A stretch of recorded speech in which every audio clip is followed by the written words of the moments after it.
car broke down on the road. Cindy, this is, I'm Glenn. Glenn. Hi, Glenn. Well, I'm gonna sleep on the couch. Terry. You're gonna sleep in the master bedroom. Art. But listen, Cindy's in there. You should go in there and get in bed with her. I don't know if... But I saw you looking at her. Come on. What? You, the looks. You were staring at her. Come on. Whoa. Back off a little bit, all right? I wasn't staring at your wife. What is going on? I can't. Explain it to me at this stage in the process.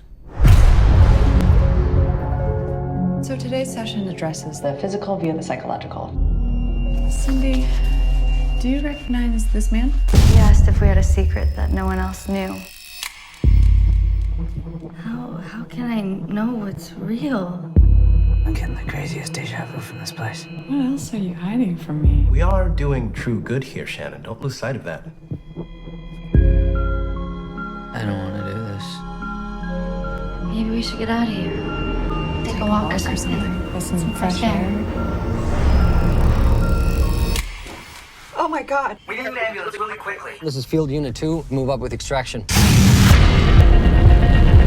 It's not safe for us there anymore. We have to bring them out of the suggestion in stages. Stay away from me! This road just keeps on going. What's going on?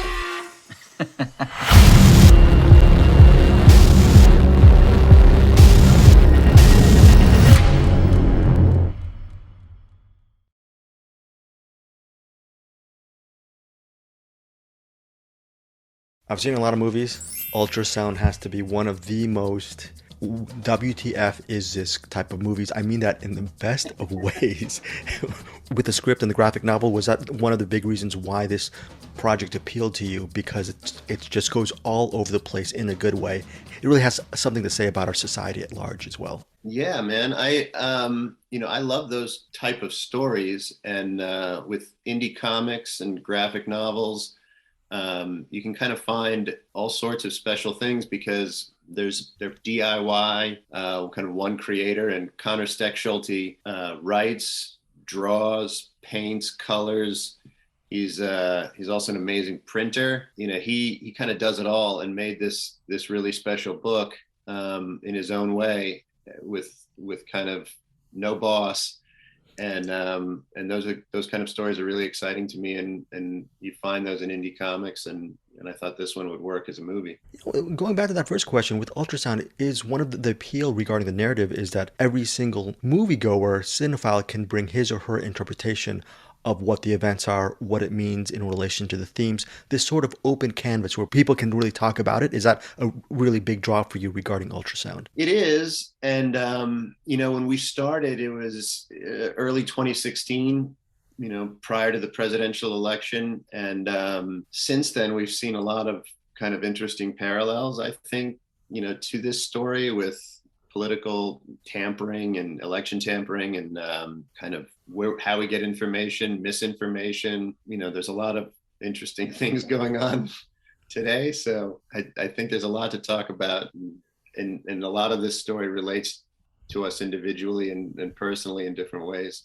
I mean, Ultrasound, a movie named Ultrasound. Can you just talk about the soundscape and designing the audio for this? Because I love the fact that it's immersive without being really too intrusive and taking you out of the actual story. Oh, cool. Yeah, there's a lot in there. And, because it was part of the narrative that we have these sounds and these frequencies, and that, I wanted for the audience to kind of hear the different tones, and we created different sounds for different moments in the film.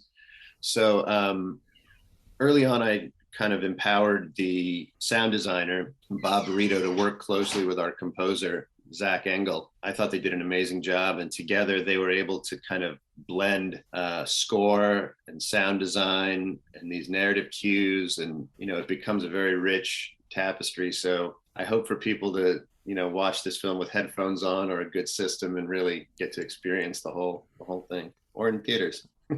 I mean, I guess without giving too much away, can you elaborate on Britta's character? I really gravitated towards her because, as people, we can actually play the game. We can actually ride that train to, just make a lot of money and just go with the flow. but she decides, without giving too much away, that really just to make a difference in other people's lives as opposed to looking out number one. Was that also just an appeal for you as far as just shaping that character out? Yeah, I was very impressed with the character when I read the book. And I was also, I thought it was fascinating that that character shows up pretty late in the story to be such an important character. She's, sort of the protagonist for much of the film. And then working with Brita, a lot of really interesting things came out of it too, because I thought she had a tremendous understanding of what Shannon was going through at work. The idea that you might be a good person working at a bad company and, trying to do real good. And in fact, maybe doing something harmful. And man, I was super impressed with what she was able to do. Ultrasound can be described as fantastical, but in the sense that we can talk on for hours or days about the idea about life as simulation.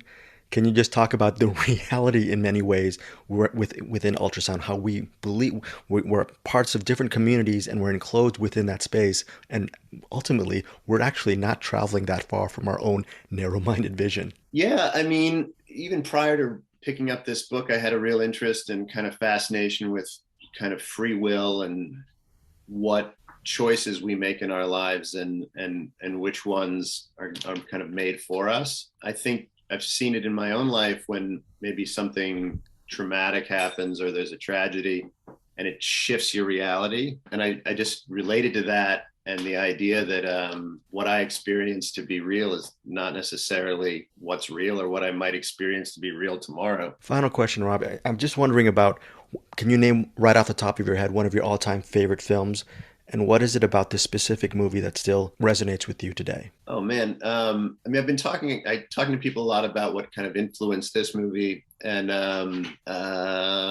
Manchurian Candidate is like the quintessential hypnosis kind of political WTF film. So I return to that, and I'm still blown away every time I watch it. So that one was sort of the high water mark, for this type of movie. And, I love watching that film.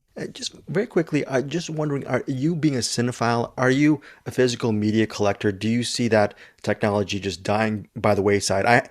With me, there's so many streaming options that I always wonder that there are probably some good movies that are not going to be streaming. And what happens to all those archival information that we can have about filmmakers' commentaries and old featurettes that might just vanish if we give up on physical media? Just your take on that.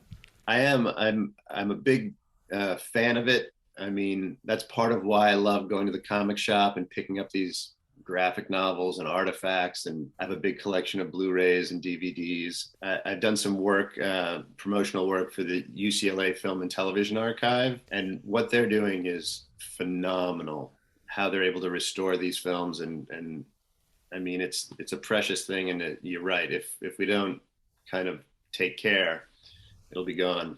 And as you're leaving, I used to intern for them. What kind of work are you doing?